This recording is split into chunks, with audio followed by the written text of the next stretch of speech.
Good morning students. BA part first में हम second paper पढ़ रहे हैं और महात्मा गांधी हमारा टॉपिक चल रहा है।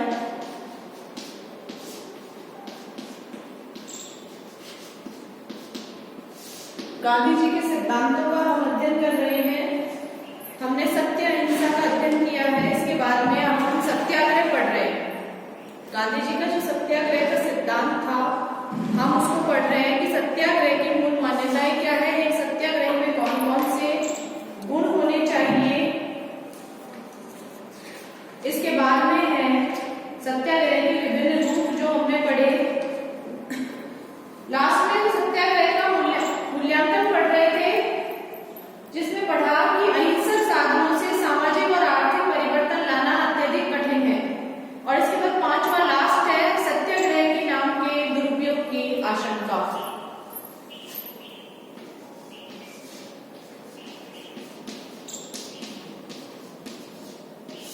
सत्याग्रह पढ़ रहे हैं हम।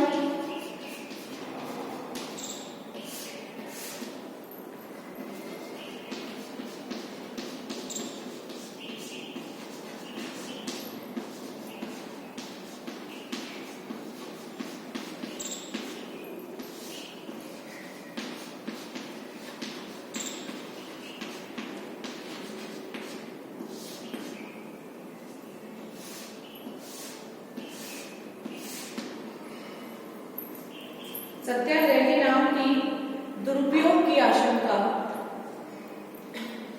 सत्याग्रह के विरुद्ध यह आलोचना की जाती रही है कि वर्तमान समय में सत्याग्रह के नाम का बहुत अधिक दुरुपयोग किया जा रहा है।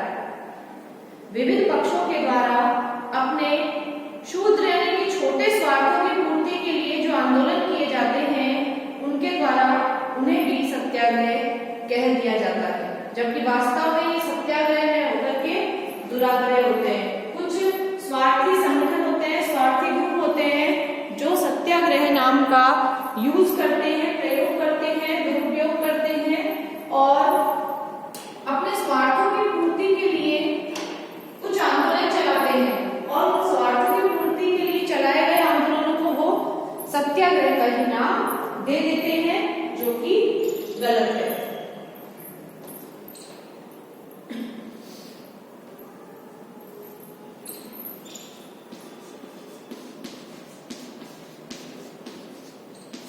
सत्याग्रह के विरुद्ध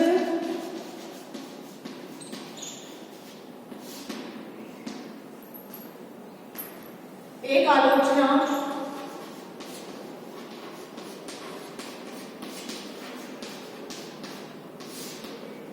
सत्याग्रह के विरुद्ध एक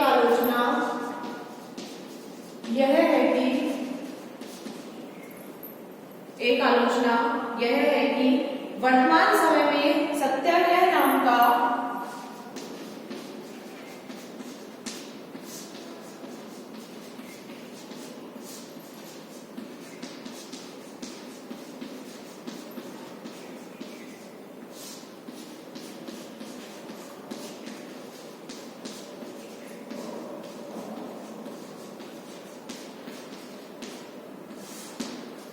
दुरुपयोग बहुत अधिक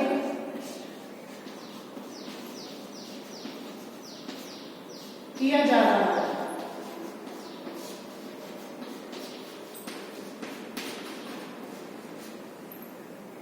वर्तमान समय में सत्याग्रह नाम का जो दुरुपयोग है वो बहुत अधिक किया जा रहा है।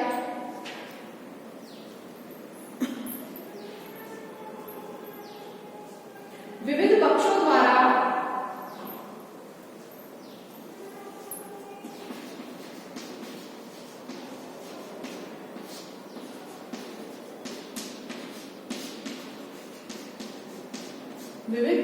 द्वारा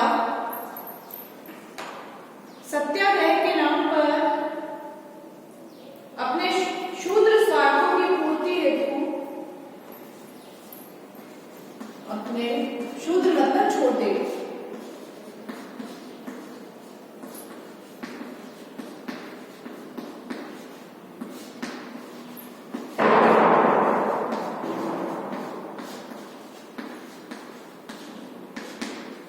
अपने शूद्र स्वार्थों की पूर्ति हेतु जो आंदोलन किए जाते हैं,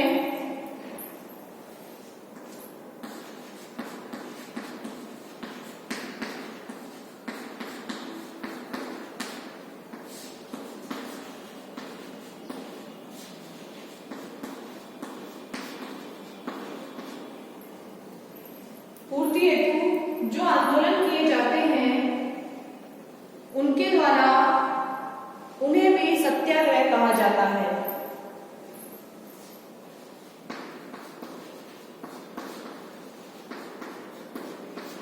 उनके द्वारा उन्हें भी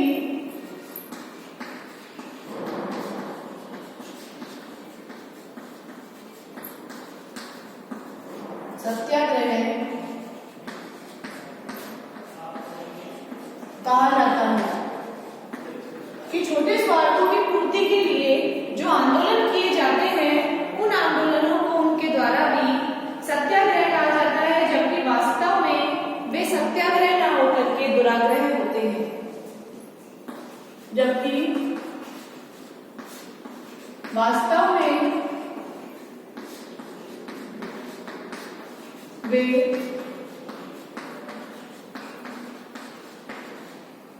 सत्याग्रह न होकर दुराग्रह होते हैं।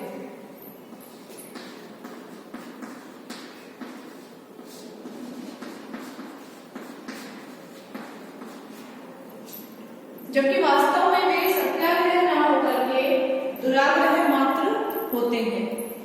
तो इस सत्याग्रह नाम की जो है दुरुपयोग हमेशा से होता रहा है और वर्तमान में ये सबसे ज्यादा हो रहा है, क्योंकि कुछ लोग ऐसे हैं जो सत्याग्रह के नाम पर अपने निजी स्वार्थों की पूर्ति करते हैं।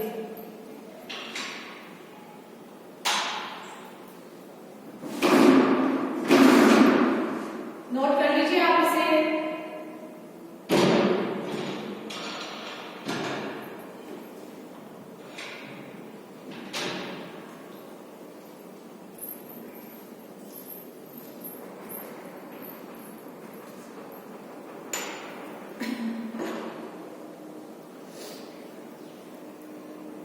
इसके बाद में है निष्कर्ष। कंक्लूजन क्या निकलता है सत्याग्रह का निष्कर्ष, वो हम पढ़ेंगे।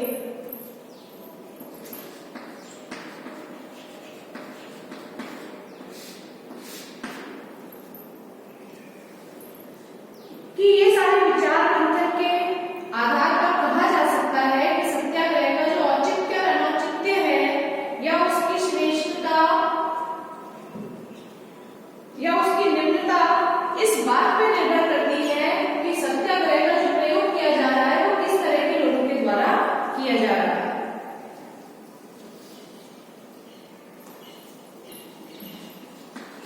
उपर्युक्त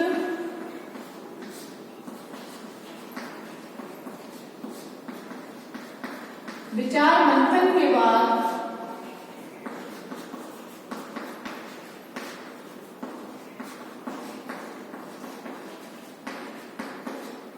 यह निष्कर्ष निकाला जाता है कि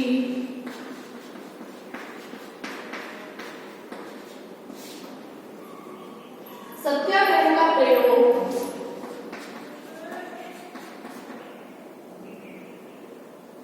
सत्याग्रह का औचित्य अनौचित्य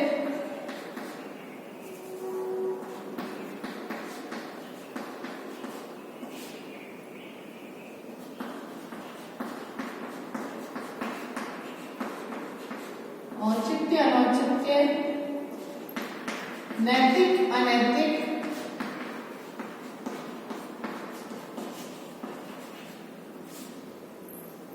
आधार, नैतिक अनैतिक, श्रेष्ठता निम्नता,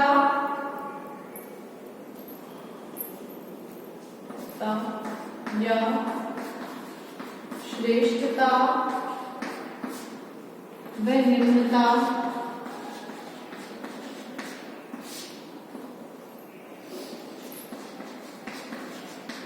इस बात पर निर्भर करती है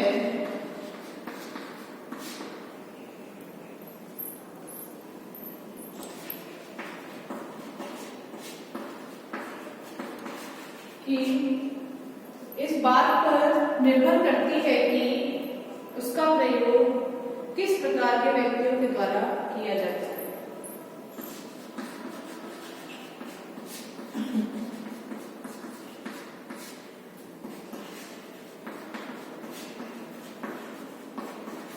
किस प्रकार के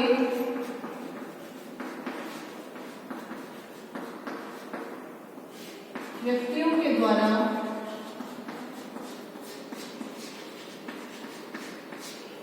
किया जाता है।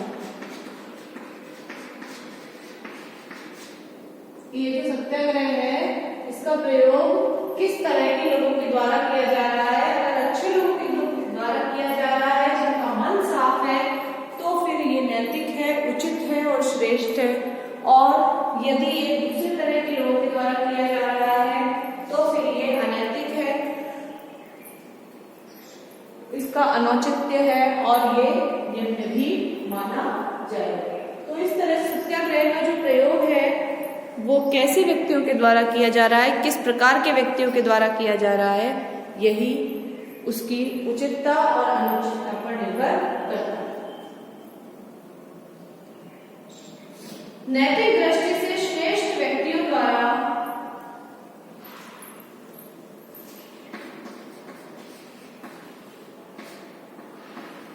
नैतिक दृष्टि से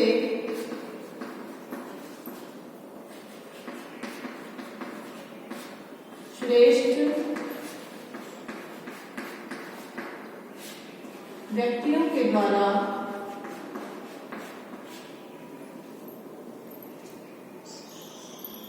प्रयुक्त किए जाने पर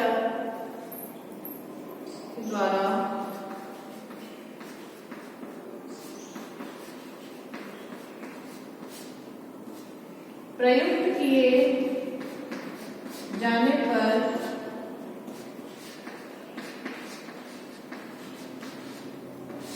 निश्चित रूप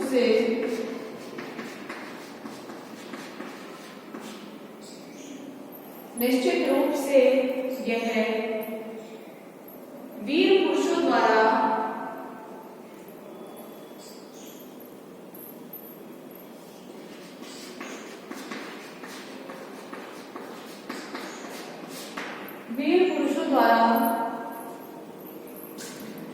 अन्याय के विरुद्ध वीर पुरुषों द्वारा अन्याय के प्रतिरोध हेतु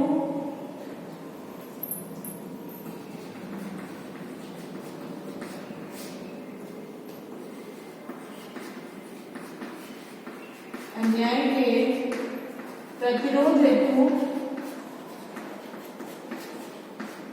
प्रयोग में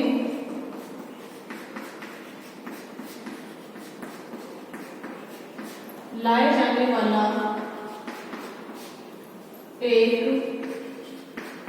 अहिंसक अस्त्र है।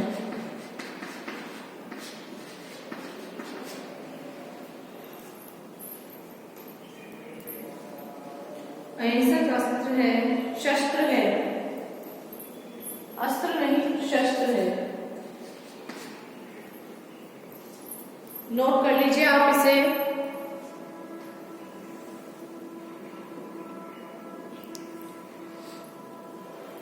अहिंसक शस्त्र है लेकिन व्यवहार में अनेक बार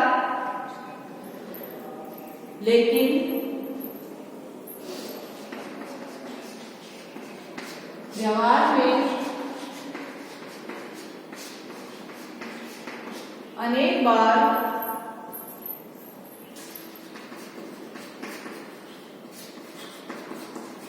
अवांछित तत्वों द्वारा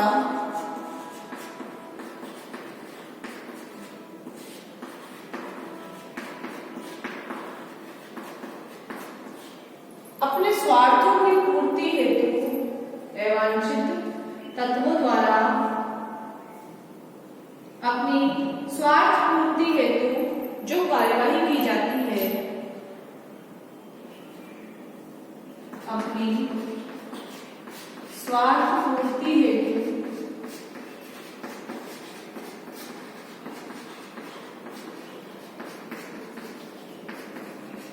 जो कार्यवाही की जाती है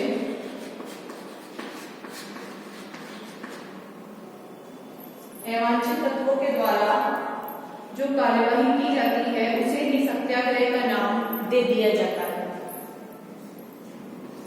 उसे ही सत्याग्रह का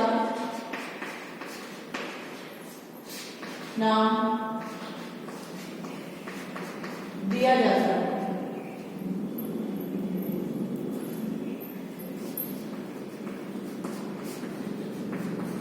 तो ये निष्कर्ष है इसका कि कई बार कुछ अवांछित तत्वों के द्वारा भी इसका प्रयोग किया जाता है सत्याग्रह का अपने निजी स्वार्थों की पूर्ति के लिए। इस सत्याग्रह नाम का दुरुपयोग किया जाता है और अगर सत्याग्रह श्रेष्ठ व्यक्तियों के द्वारा प्रयुक्त किया जा रहा है, वीर व्यक्तियों के द्वारा यदि अन्याय के विरुद्ध इसे काम में लिया जा रहा है, अन्याय के प्रतिरोध के लिए, उसे मिटाने के लिए प्रयोग में लिया जा रहा है, तो ये एक अहिंसक शस्त्र है और उसे जो प्रयुक्त कर रहा है, काम में ले रहा है, वो भी एक वीर कहलाएगा। लेकिन अगर व्यवहार में हम देखते हैं कि कई बार कुछ स्वार्थी लोग अपने अवांछित लाभों को पूरा करने के लिए, अपनी स्वार्थ पूर्ति के लिए जो कार्यवाही करते हैं उसे भी सत्याग्रह का नाम दे देते हैं। तो इस तरह से सत्याग्रह जो है वो उसको प्रयुक्त करने वाले के उद्देश्य के ऊपर निर्भर करता है कि वो किस तरह का है और उसका उद्देश्य किस तरह का है उस व्यक्ति का, तभी वो सत्याग्रह सफल हो सकता है। नोट कर लीजिए आपको, ये आपका सत्याग्रह कंप्लीट हो गया है।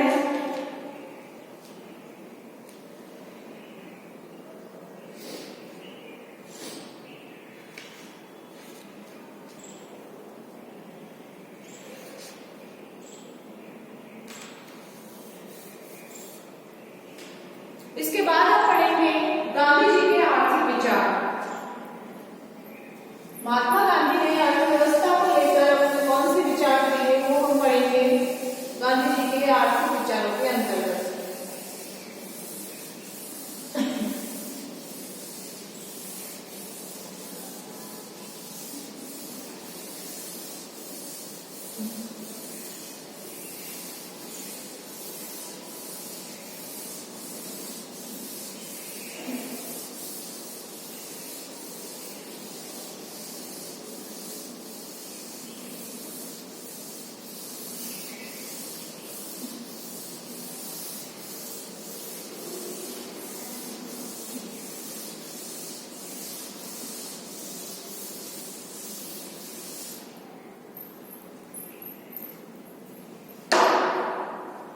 गांधी जी के आर्थिक विचार।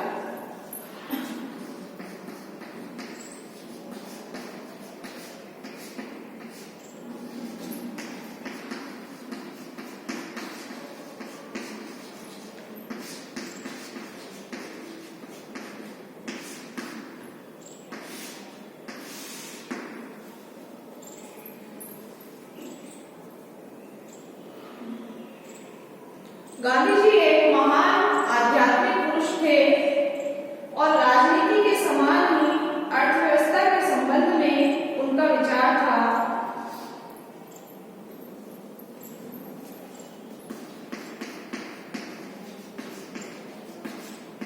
गांधी जी एक महान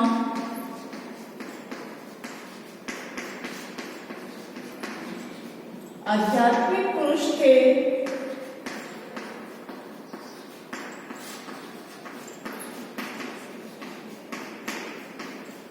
और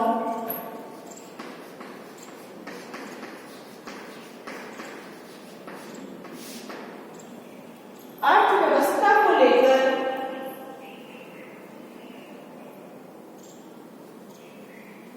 उनका विचार था अर्थव्यवस्था के संबंध में उनका दृष्टिकोण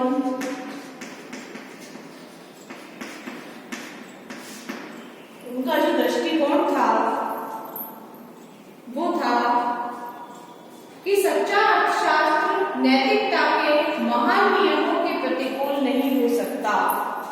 उनका दृष्टिकोण था कि सच्चा अर्थशास्त्र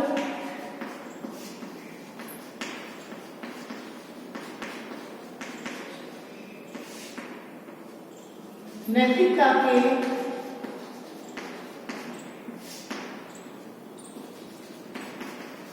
महान नियमों के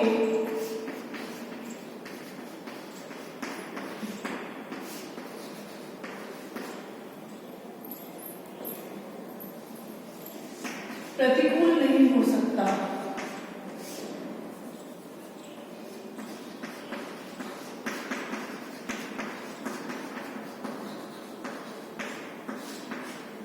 कि सच्चा अर्थशास्त्र जो होता है वो नैतिकता के महान नियमों के प्रतिकूल हो ही नहीं सकता, क्योंकि सच्चा अर्थशास्त्र जो होता है वो सामाजिक न्याय चाहता है, वो समाज के अंदर न्याय स्थापित करता है। सच्चा अर्थशास्त्र कि समाज के प्रत्येक वर्ग की आवश्यकताएं पूरी हो, आर्थिक रूप से समाज का जो प्रत्येक वर्ग है वो सक्षम हो, यही सच्चा अर्थशास्त्री चाहता है।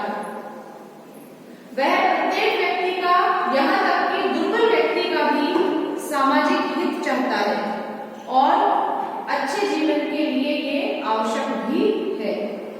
तो गांधी जी की जो आर्थिक विचारधारा है उसके प्रमुख 5 बिंदु हैं। पहला, औद्योगिकरण का विरोध।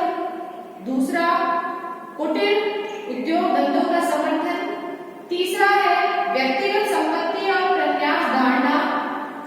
चौथा है अपरिग्रह का सिद्धांत और पांचवा है वर्ग सहयोग की धारणा। तो गांधी जी की आर्थिक विचारधारा के प्रमुख 5 बिंदु हैं।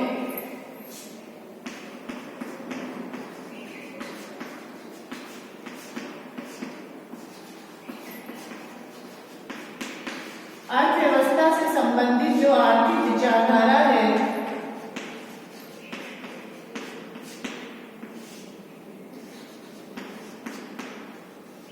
उसके 5 बिंदु हैं। पहला है इसमें, पहला बिंदु जो है वो है औद्योगिकरण का विरोध।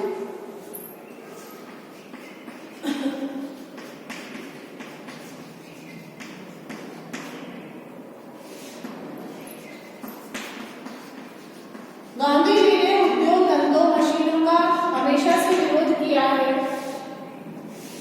क्योंकि वो चाहते थे कि प्रत्येक व्यक्ति को रोजगार मिले और औद्योगिक क्रांति जो आई थी, उद्योग धंधों का जो आविष्कार हो रहा था, औद्योगिक क्रांति जो आई थी उसके परिणाम स्वरूप जो है बहुत सारे लोग जो है वो बेरोजगार हो रहे थे, क्योंकि मशीनें आ गई थी औद्योगिक क्रांति के बाद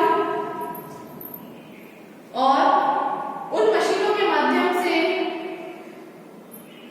केंद्रीकृत अर्थव्यवस्था जो है उस अर्थव्यवस्था का उन्होंने विरोध किया था, क्योंकि मशीनों से बहुत अधिक मात्रा में निर्माण हो रहा था। इससे साम्राज्यवाद और उपनिवेशवाद की स्थिति जन्म ले रही थी। गांधी जी जो है वो मशीनों को मानव जाति के लिए एक अभिशाप मानते थे। उनका विचार था कि समाज में घृणा, द्वेष और स्वार्थ में जो वृद्धि दिखाई देती है वह सब मशीनों में ही परिणाम स्वरूप है। मशीनों के प्रयोग से मानव का शारीरिक और नैतिक पतन हुआ है, क्योंकि जब बहुत सारी मशीनें आ जाएंगी तो गांधी जी कहते थे मानव जो है उसकी आवश्यकता नहीं रहेगी, मानव श्रम की आवश्यकता नहीं रहेगी और ज्यादा संख्या में लोग बेरोजगार हो जाएंगे इस औद्योगिकरण के कारण। औद्योगिकरण का तात्पर्य होता है औद्योगिक क्रांति, नए नए उद्योग धंधे, बड़े बड़े उद्योग धंधे, नए उद्योग धंधों का आविष्कार करना, नए उद्योग धंधे लगाना। तो गांधी जी इस औद्योगिकरण के विरोधी थे, क्योंकि वो चाहते थे कि समाज के अंदर ये जो मशीनें हैं ये मानव जाति की शत्रु हैं। औद्योगिकरण के परिणाम स्वरूप जो है वो धन थोड़े से व्यक्तियों के हाथों में रह जाएगा और बहुसंख्यक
मानते थे महात्मा गांधी।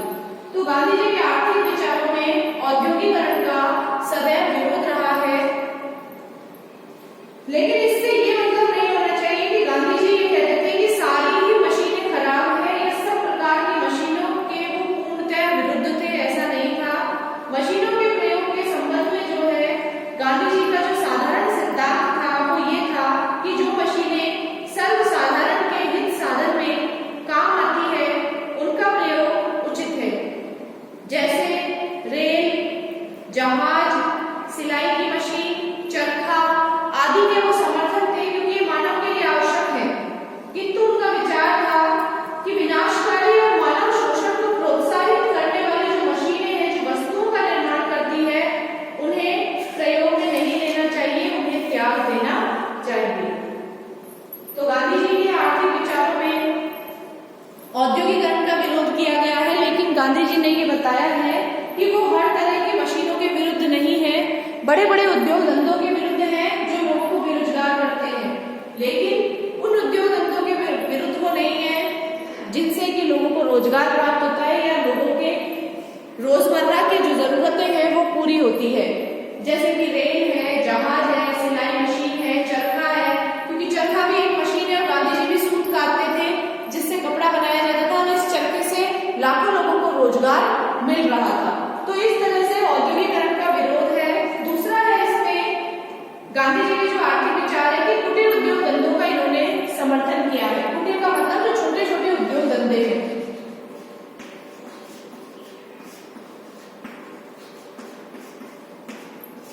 कुटीर उद्योग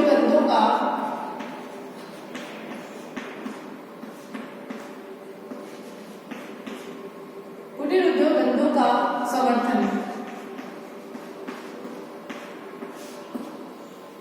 गांधी जी ने कुटीर उद्योग धंधों का हमेशा समर्थन किया है, जो छोटे उद्योग धंधे हैं जिसके अंतर्गत प्रत्येक गांव में एक आर्थिक इकाई के रूप में कार्य करेगा। प्रत्येक गांव जो है वो एक इकाई के रूप में कार्य करेगा। वे खादी को भारत की राजनीतिक और आर्थिक समस्याओं का अमोघ हल मानते थे, क्योंकि वो चाहते थे कि हर घर में खादी का निर्माण हो सकता है, कपड़े का निर्माण हो सकता है। इसलिए गांधी जी जो चाहते थे कि कुटीर उद्योग धंधों के माध्यम से लोगों को ज्यादा से ज्यादा रोजगार मिले। उनके द्वारा आर्थिक क्षेत्र में स्वदेशी के विचार का प्रतिपादन किया गया था, क्योंकि खादी घर में ही बनाई जाएगी और घर में ही उसे पहना जाएगा। वस्तुओं जो है अपने ही यहाँ उपयोग किया जाएगा। यानी आत्मनिर्भर जो है, स्वावलंबी जो है, वो बनाना चाहते थे महात्मा गांधी।